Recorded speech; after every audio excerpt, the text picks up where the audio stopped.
What's up, guys? Today we're going to talk about 8 things that I hate about my 2014 Dodge Charger RT. So before I start this video, I want you to know that I absolutely love this car, and finding these 8 things was actually extremely hard to do. And this is me being very nitpicky about some minor little imperfections here and there. But overall, this is a great car. I absolutely love it.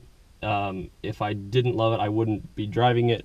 I wouldn't be wearing this Mopar shirt right now.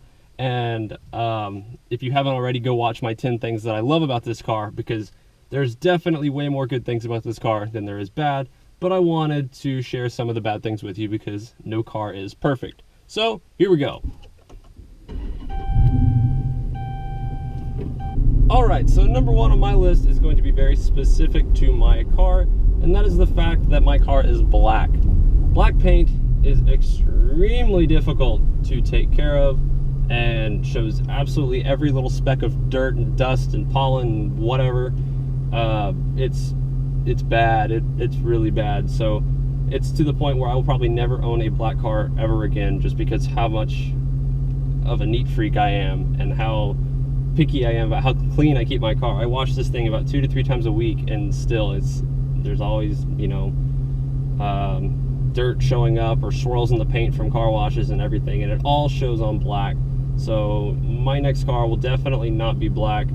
Also, having a black interior, it's extremely hot with a black exterior and interior in the summertime. When it's over 100 degrees in the summertime months here in Texas, it's really bad. So probably never will own a black car ever again, just because of how much of a pain it is. If it doesn't bother you that much and you don't mind having a little dirt on your car here and there, then by all means get a black car. They look extremely nice when they're clean, but when they're dirty, they start to look like a little gray color. Every little speck shows up, and it just really bothers me.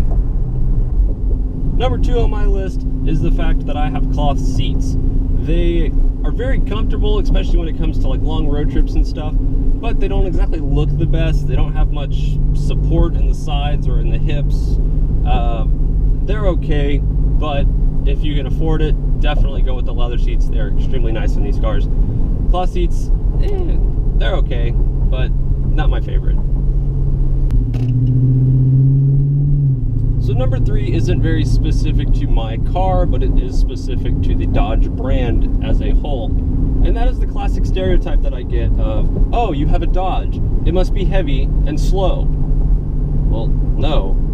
Yes, it is heavier than the Camaro SS and the Mustang GT, which are the 2 main competitors of this thing. But no, by no means is it slow. If you throw on an intake and throw on an exhaust, it's a couple $100 worth of upgrades, then let's just say you're able to go hurt some feelings of your fellow competitors. If you know what speed to launch from, you know where to set your RPMs to launch and everything like that, if you have the so-called driver mod, then no, it's not slow. And let's just say when you're comparing yourself to others, you're able to hurt their feelings, and it's wonderful, because I just get really sick of people saying, oh, you're slow and heavy. Alright, think what you want, but there's ways to settle those conversations. So number 4, this is the main complaint people have with their Chargers and Challengers, and that is the 5-speed transmission. It's 2014, for crying out loud, and you put a 5-speed in this car. I mean, really, Dodge? Come on. The new 8 speeds in the 2015, I've heard nothing but great things about, and that's exactly what this car needed. The 5-speed is okay. It's not terrible. By no means is it a deal breaker, but for 2014, they could have, had something, at least a 6-speed, something better than a 5-speed. Occasionally, it's a little clunky, like when you're pulling into a parking lot and then you get on the throttle a little bit, then it can jerk you back and forth a little bit, but it's really not that bad. If you're ever doing any type of spirited driving, just throw it into this, and there you go. Problem solved.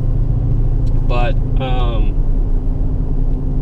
it's by no means a deal breaker, but it is something that is lacking when it comes to these cars.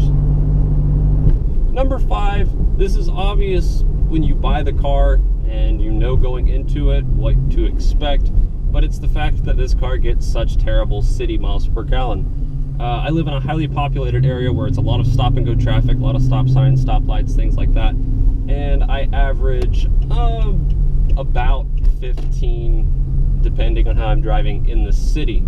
On the highway, once you get it out on some open road and it shuts down into eco mode and you just cruise on 4 cylinders, it's wonderful. You're able to get upper 20s, sometimes even 30 miles per gallon, depending on what speed you're cruising at and stuff like that. But in the city, pretty bad gas mileage. But you know, as I said, that's expected when you're buying a giant V8 in a 4,200 pound car. So it's just one of those things that you have to live with and just learn to accept.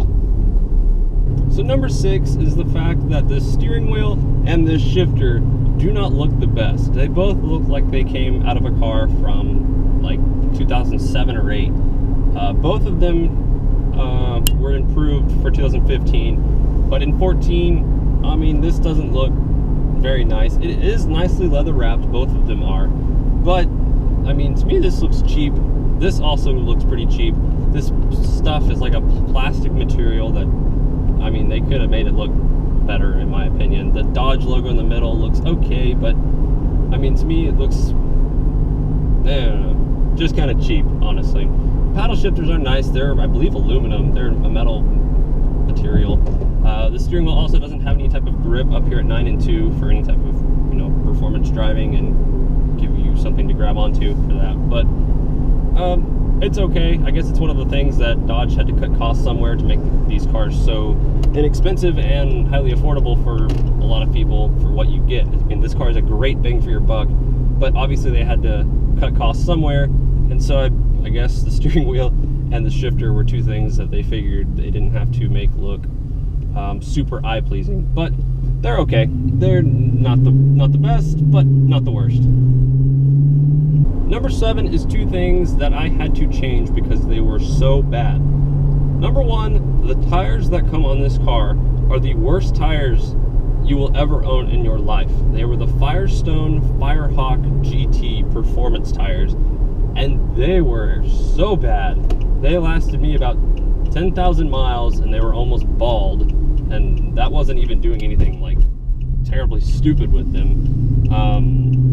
The tires just suck. If it rained, you're sliding all over the place. They couldn't handle the power this car puts down, and they are just really bad tires. So do not ever buy Firestone Firehawk GT tires because they are not good.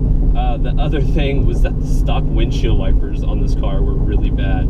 They didn't last me but a couple months, and they would just smear all over the place. They would squeak, and I could have just had some bad windshield wipers. I don't know. I haven't really looked it up to see if anybody else had the same issues I did, but the windshield wipers were really bad. So I got some Bosch Icon wiper blades, and those are actually really nice. And yeah, so tires and windshield wipers, out of all things, they were extremely bad. So I guess if you're going to get a Charger, definitely you're going to need to change the tires if they are coming with the Firestone. And then the windshield wipers, it's kind of a toss-up. You might have some good ones, you might have some bad ones, I'm not really sure, but mine were pretty bad.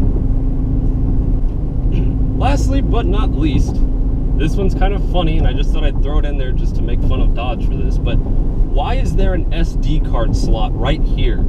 Like, who uses an SD card? And if you do use an SD card, do you use it that frequently to where it needs to be the center of your dash? I mean, right here? I mean, really? Why is that there? It's one thing if you throw an SD card slot in the center console or something, I really don't know why you would use an SD card slot, but I mean, I just don't understand why it's right there. They could have made this whole thing, they could have redesigned it to make it a little bit better. I like what they did with not adding a whole bunch of buttons and leaving a bunch of stuff on the navigation system, but why SD card slot? Really, Dodge? So guys, thanks for watching this video. I hope you guys enjoyed it. This is definitely me not saying I hate my car by any means. I absolutely love this car, and like I said, the good definitely outweighs the bad. Finding these few things to complain about where it's actually extremely hard to do, because I really do love this car, and it is a great car, and especially for the price you pay, it's an incredible bang for your buck. So Yeah, guys, thanks for watching this video. Hope you enjoyed it. If you have not already, go check out 10 Reasons Why I Love This Car. The link is right here. And yeah, so thanks for watching, guys, and I'll see y'all in the next one.